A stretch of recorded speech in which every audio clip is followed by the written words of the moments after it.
Some stories don't fade. They crash into history and leave scars that never heal. Celebrity car deaths aren't just accidents. They're mysteries frozen in time.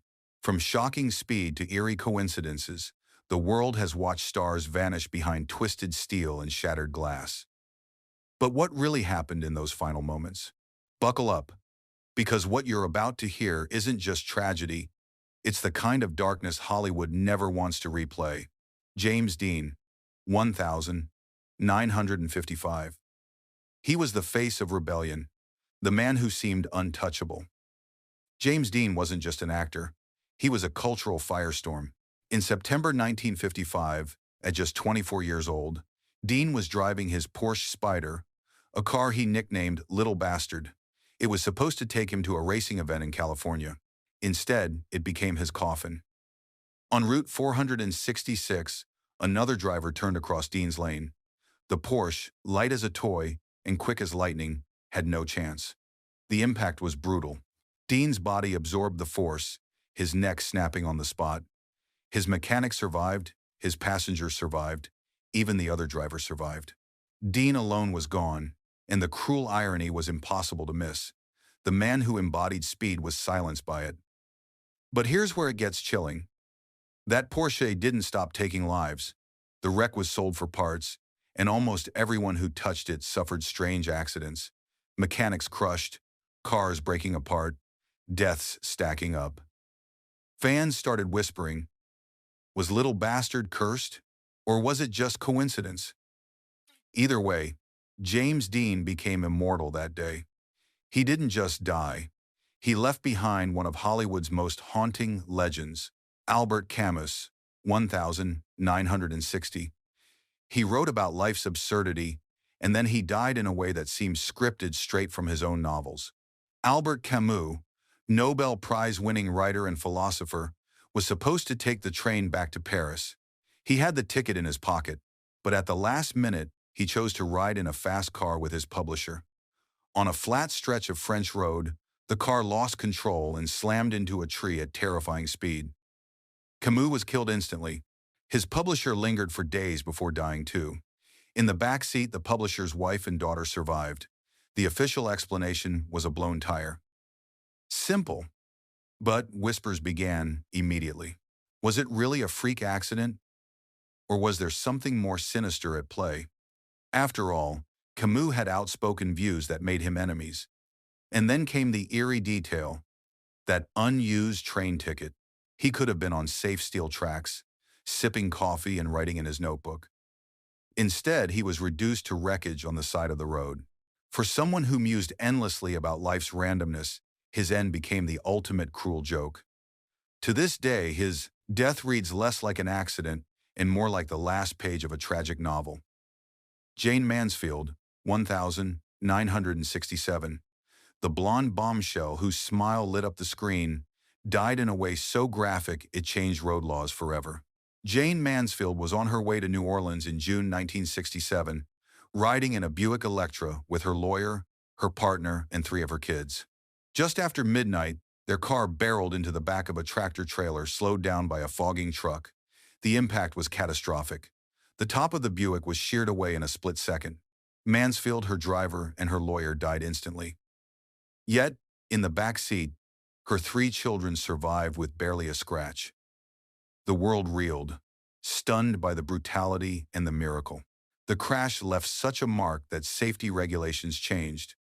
Authorities introduced the underride guard on trucks, forever nicknamed the Mansfield Bar. But her death also fed into endless rumors.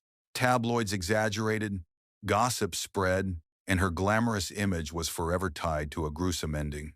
Here's the bitter truth. Mansfield was on the brink of a new chapter in her career, hustling harder than ever. Instead, her name became shorthand for tragedy on the highway. For all her beauty and talent, her last legacy wasn't a film role, it was a safety bar on trucks. Steve Prefontaine, 1975. They called him unstoppable. America's golden runner, Steve Prefontaine, held every national record between 2,000 and 10,000 meters. He was the future of distance running, cocky, charismatic, and fearless. But on one dark May night in Oregon, His fire burned out far too soon. After a party, Prefontaine drove his tiny MGB convertible through the hilly streets of Eugene. A curve came too fast, too sharp. The car flipped and pinned him underneath. Neighbors rushed to help, but they couldn't free him in time. He suffocated right there, trapped by the machine that was supposed to carry him forward. No substances were in his system. No reckless passengers egging him on. Just speed, youth, and one cruel mistake. The next day, news spread across America. The man expected to bring Olympic glory in 1976 was gone. His rock, where the car came to rest, became a shrine. Fans still leave flowers, sneakers, and notes to Pre. His death wasn't just a loss for sports, it was a shattering reminder that even the strongest hearts and fastest legs can't outrun fate. Prefontaine ran every race like it was his last. Tragically, one night, it really was. Marc Bolan, 1977, the voice of glam rock, the man who gave us Get It On and Children of the Revolution, died the way he always feared. Marc Bolan, frontman of T-Rex, refused to get a driver's license because he was terrified of car crashes. But in September 1977, it didn't matter. He was a passenger when his girlfriend lost control of their Mini in London. It was just past 4 a.m. on a tree-lined road. The car skidded, slammed into a fence, and smashed into a sycamore tree. Bolan, sitting in the front seat, was killed instantly. His girlfriend survived, badly injured but alive. The most chilling part? The crash happened less than a mile from Bolan's own home. He had joked often that he'd never live to see 30. He was right, he was 29. Fans were devastated. The accident site became a shrine overnight. Flowers, lyrics, even guitars piled up at the base of that tree.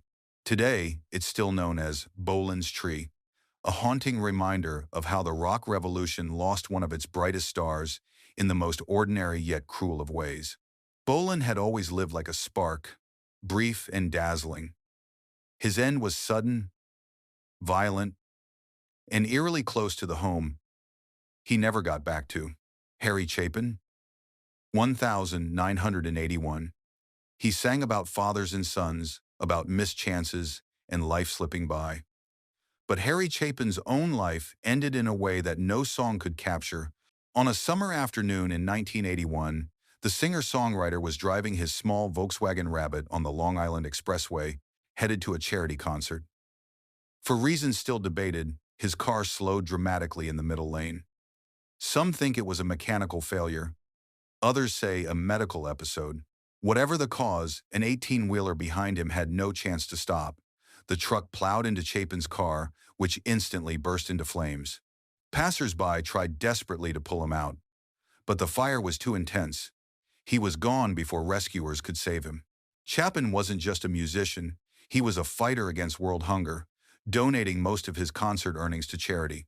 In fact, he was on his way to perform at a benefit show when fate cut him off. After his death, laws and initiatives around food programs expanded in his honor. But the cruel irony remained. A man who devoted his voice to saving lives lost his own in a fireball on the highway. Princess Grace Kelly, 1982. She left Hollywood at the height of her fame to become real royalty. But Grace Kelly's life ended not in a palace, but on a deadly mountain road. In September 1982, the former actress and Princess of Monaco was driving with her daughter Stephanie along the curving roads of the French Riviera. Witnesses later said Kelly may have suffered a medical episode at the wheel. What is certain is that she lost control. The car careened off a cliff, tumbling more than 100 feet down an embankment. Stephanie survived with injuries, but Grace was found unconscious, clinging to life. She was rushed to the hospital but died the following day at age 52. Her car, a Rover sedan, was destroyed and later scrapped by officials, fueling speculation and conspiracy theories.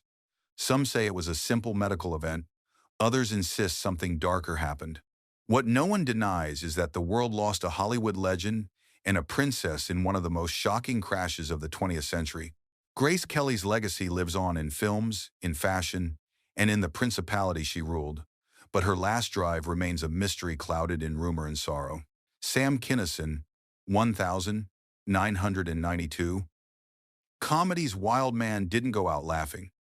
Sam Kinison, the stand-up star known for his screaming punchlines, was killed in a way that still chills fans.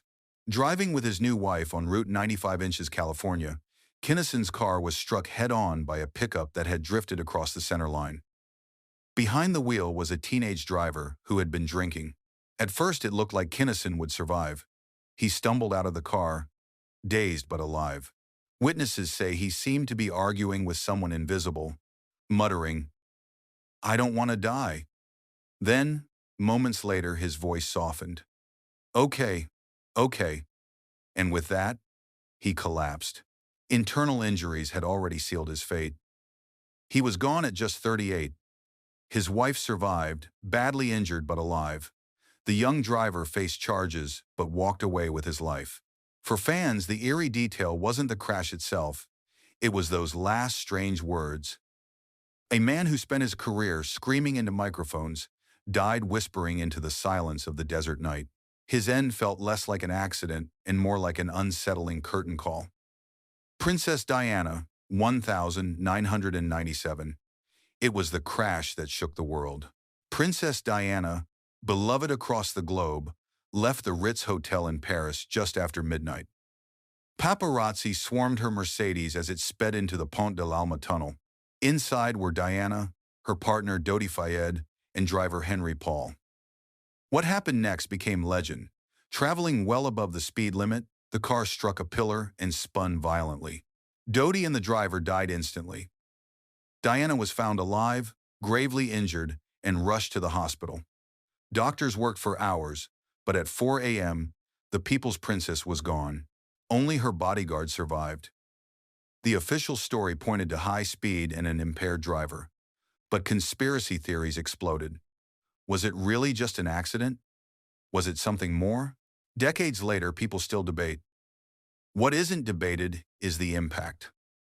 The world froze in grief. Millions lined up at Buckingham Palace to lay flowers. News anchors wept on camera. Diana's death didn't just end a life. It rewrote modern history, transforming how the monarchy interacted with the public. The tunnel in Paris is now a shrine. But for those who remember that night, it remains the scene of one of the most disturbing car crashes ever recorded. Richard Farnsworth, 2000. He was the cowboy actor who rode through Hollywood with quiet dignity. Richard Farnsworth, known for The Straight Story and The Gray Fox, had spent decades in the industry as both stuntman and actor. But in October 2000, his life ended in a way that left fans stunned. He drove his Lincoln Town car to a remote spot near his New Mexico home. There, the car was found wrecked, but the truth was darker. Farnsworth had been battling unbearable illness in his later years, and the crash scene revealed more than just an accident. For a man who had spent his life in control of on-screen chaos, his ending felt deeply personal, even staged. Friends who discovered him were heartbroken. Knowing the quiet pain he had carried, Hollywood mourned the loss of a man who never chased headlines or drama. Farnsworth's story is disturbing, not only because of the wreck itself, but because it revealed how even the strongest, toughest screen heroes can be fighting unseen battles. His death was the last chapter of a career built on grit and humility, but also a chilling reminder that cars, once symbols of freedom, can just as easily become the backdrop for tragedy. Lisa Left Eye Lopes, 2002. She was the fiery spirit of TLC, one of the most successful girl groups in music history. Lisa Left Eye Lopes had a voice that matched her fearless personality, but her final days played out like a premonition. While on a spiritual retreat in Honduras in April 2002, she filmed herself reflecting on her future, her struggles, and strange near-miss accidents. Then came the drive. Lopes was behind the wheel of a Mitsubishi SUV, with family and friends inside. On a narrow two-lane road, she swerved to avoid another car, lost control, and flipped violently. The SUV rolled several times before landing in a ditch. Passengers crawled out, battered but alive. Lopes wasn't so lucky. She hadn't fastened her seatbelt and was thrown from the car. The impact was instant. She was just 30 years old. What chills fans to this day is that the crash was caught in fragments on the documentary she was filming. It's as if the final reel of her life was already written, and she was just playing her part. Her passing wasn't just another accident. It felt like fate had been circling her for weeks, waiting for its moment. David Halberstam, 2007. He was the journalist who fearlessly exposed truths about Vietnam, civil rights, and power in America. David Halberstam won the Pulitzer Prize for his reporting, but in April 2007, his career was cut short, not by war or politics, but by a common intersection in Menlo Park, California. Halberstam was being driven by a graduate student on their way to an interview with a retired NFL quarterback. The car, an older Toyota Camry, attempted a left turn across a busy road. An oncoming car plowed into them, crushing Halberstam instantly. He was 73 years old. The young driver survived, shaken but alive. The other car's occupants also lived. But Halberstam, the man who had dodged soldiers' guns in foreign lands and stared down the most powerful people in America, was gone because of one split-second mistake at an intersection. The irony is impossible to ignore. A man who spent his life writing about how choices shape nations and history had his own life ended by a single choice on the road. His passing was both ordinary and devastating, reminding the world that no matter how extraordinary your story is, the last chapter can be brutally simple. Ryan Dunn, 2011. Fans knew him as the fearless daredevil from Jackass. Ryan Dunn lived life in the fast lane, literally. But in June 2011, that lane ended in flames. After a night out with friends, Dunn drove his Porsche 911 GT3 through Pennsylvania roads. It was nearly 3 a.m. The car was moving at speeds estimated between 130 and 140 miles per hour, more than double the limit. In a heartbeat, he lost control. The Porsche veered off the road, smashed through a guardrail, and exploded into a fireball after hitting a tree. Both Dunn and his passenger, Zachary Hartwell, were killed instantly. The wreckage was so mangled that even hardened investigators were shaken. Fans worldwide were stunned but not entirely surprised. Dunn had built his reputation on reckless stunts, and some said fate had been catching up to him all along. But that doesn't make it less disturbing. Here was a man who had walked away from countless dangerous acts on camera, only to lose his life in the very lifestyle he embodied. Dunn's death remains one of the most shocking reminders that adrenaline-fueled bravado can only go so far before the road takes its toll. Paul Walker, 2013. It was the irony that broke hearts everywhere. Paul Walker, star of the Fast and Furious franchise, died not in a film stunt, but in a quiet California neighborhood on the 30th of November 2013. Walker had left a charity event with his friend Roger Rodas, who was driving a Porsche Carrera GT. On a wide industrial street, the car lost control at speeds between 80 and 93 miles per hour. It smashed into a lamppost and two trees before erupting in flames. Both men were killed instantly from the combined force of the crash and the fire. What makes Walker's death so disturbing isn't just the violent nature of the accident. It's the timing. He was mid-production on Furious 7, the very franchise that made him synonymous with cars and speed. The studio was forced to complete the film with the help of his brothers, digitally recreating his face for his final scenes. For millions of fans, the movie became a farewell letter. But the reality was far harsher. Walker wasn't acting in those final moments. He wasn't on set. He was living his real life, and that real life ended in an explosion on an ordinary street. A Hollywood action hero undone by the very speed he brought to the screen. So there you have it. 15 lives ended not in slow fades or peaceful goodbyes, but in twisted wreckage and sudden silence. Each crash tells more than just a story of impact. It's a story of irony, fate, and the cruel randomness of the road. Which of these endings disturbed you the most? Drop your thoughts in the comments, share this with a friend who remembers these stars, and don't forget to subscribe for more stories that dig beneath the headlines. The road is unpredictable, and these stories prove it.